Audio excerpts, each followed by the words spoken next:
नमस्कार। हमारे प्रधानमंत्री जी का एक ऐसा वीडियो वायरल हो रहा है जिसे देखने के बाद समझ नहीं आ रहा है कि उस पर क्या बोला जाए, क्या कहा जाए, उसकी आलोचना की जाए, भर्त्सना की जाए, क्या किया जाए। उस पर खुद शर्म आ रही है ये सोचकर कि आखिर कोई व्यक्ति इतना कैसे गिर सकता है। इतनी छोटी और वाहियात हरकत करना सबके बस की बात नहीं है। अपने पद की कोई गरिमा नहीं, 135 करोड़ लोगों का कोई सम्मान नहीं। दुनिया वाले जब ये देखेंगे तो वो हमारे देश के लोगों के बारे में, हमारे लोकतांत्रिक व्यवस्था के बारे में क्या सोचेंगे। मुझे नहीं पता आप लोगों ने अभी वो वीडियो देखा है कि नहीं देखा है।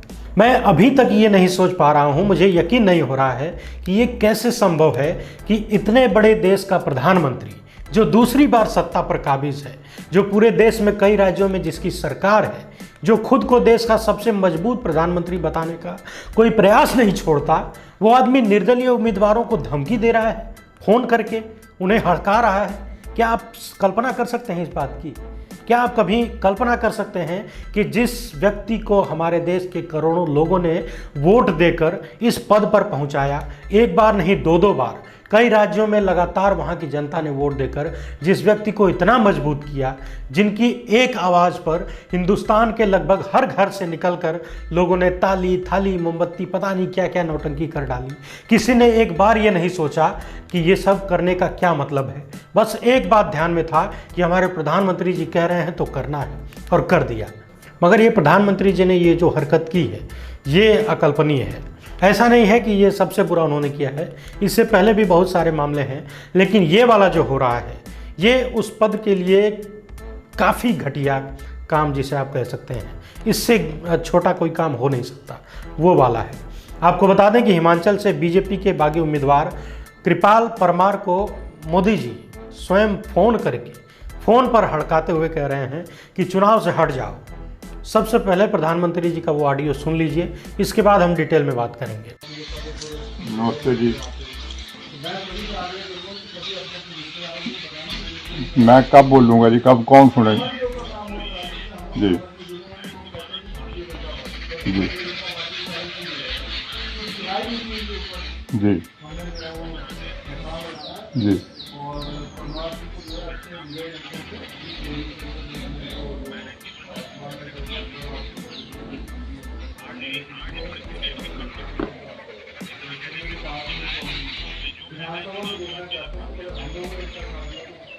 मोदी जी, मैं एक बात कहूँ।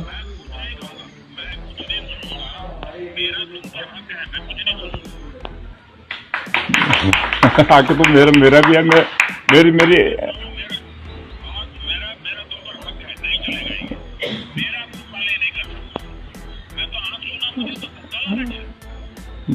मोदी जी, मैंने नड्डा जी ने मेरे को इतना जलील किया 15 साल जी।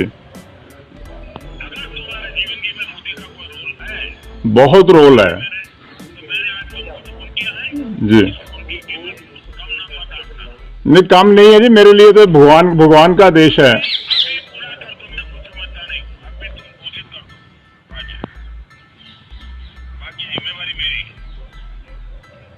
मोदी जी, दो दिन पहले हो जाते।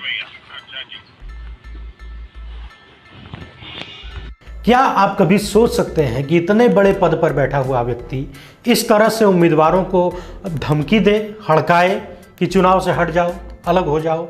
अब समझ नहीं आ रहा कि एक तरफ तो बीजेपी के लोग दावा करते हैं कि उनसे बेहतर आज तक किसी ने काम ही नहीं किया। अगर आपने सबसे बेहतर काम किया है तो फिर इस तरह से प्रधानमंत्री को धमकी देने की क्या जरूरत पड़ रही है? इस मामले को लेकर कांग्रेस नेता श्रीनिवासन बीवी ने लिखा है कि क्या दिन आ गए हैं प्रधानमंत्री के। हिमाचल के बागी बीजेपी नेताओं को खुद फोन लगाकर कह रहे हैं कि चुनाव से हट जाओ, मैं कुछ नहीं सुनना चाहता। हार निश्चित है, डर साफ झलक रहा है।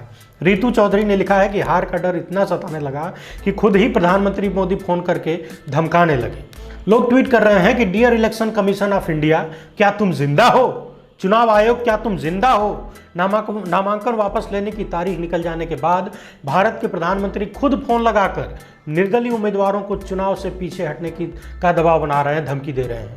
चुनाव आयोग, यदि तुम जिंदा हो तो जिंदा नजर आना जरूरी है।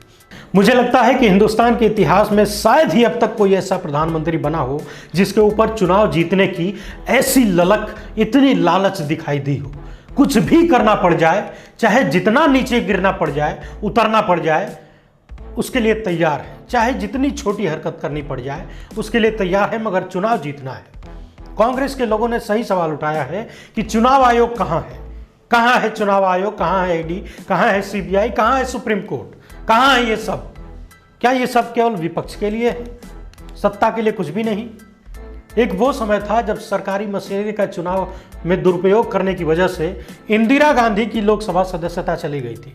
आप सोच सकते हैं उस समय ये आईटी सेल और ये टीवी मीडिया, गोदी मीडिया, ये सब कुछ नहीं था। उस वक्त में इंदिरा गांधी की सदस्यता इसलिए चली गई क्योंकि चुनाव में उन्होंने सरकारी मशीनरी का दुरुपयोग किया था। मगर आज की स्थिति उससे ज़्यादा बद से बदतर हो चुकी है। कोई सुनने वाला नहीं, कोई देखने वाला नहीं। एक बात और बता दूं कि मुझे जो चिंता हो रही है वो प्रधानमंत्री के पद पर बैठे व्यक्ति की नहीं है, उस पद की है। क्या आपको मालूम है कि प्रधानमंत्री की कही गई सभी बातों पर देश की जनता भरोसा क्यों कर लेती है? क्योंकि लोगों को ये लगता है कि जो व्यक्ति उस पद पर बैठा है वो झूठ नहीं बोलेगा, वो गलत नहीं बोलेगा। और ये भरोसा एक दिन में पैदा नहीं होता है। ये भरोसा अब तक उस पद पर बैठे दर्जनों प्रधानमंत्रियों ने पैदा किया, तब जाकर भारत की जनता प्रधानमंत्री के कहे गए हर एक बात को सच मान लेती है, चाहे वो सफ़ेद झूठ ही क्यों ना हो। और शायद अब के प्रधानमंत्री इसी बात का फायदा उठा रहे हैं। उन्हें इस बात की तनिक भी चिंता नहीं है कि आने वाले समय में भारत के लोग प्रधानमंत्री के पद को किस नज़र से देखेंगे, वो किस पद पर बैठे हैं और क्या कर रहे हैं। उन्हें इस बात का तनिक भी एहसास नज़र नहीं आता, क्योंकि किसी पद का सम्मान बढ़ाने में बड़ा वक्त लगता है और गंवाने में वक्त नहीं लगता। खुद के प्रति भरोसा पैदा करने में लंबा समय बीत जाता है, लेकिन भरोसा टूटने में वक्त नहीं लगता। प्रधानमंत्री का उम्मीदवारों को इस तरह से धमकाना ये बेहद ही शर्मनाक है। इस वीडियो में फ़िलहाल इतना ही। मैं नहीं कह पा रहा हूँ कि आप इस वीडियो को शेयर करेंगे या क्या करेंगे, आपकी जैसी इच्छा वो करिए। मगर इस घटना ने, सच कह रहा हूँ, जो लोग भी हिंदुस्तान के लोकतंत्र से प्रेम करते होंगे, हिंदुस्तान भारत से प्रेम करते होंगे, उन्हें ये घटना ज़रूर भीतर से दुखी करेगी। फिलहाल इतना ही। धन्यवाद।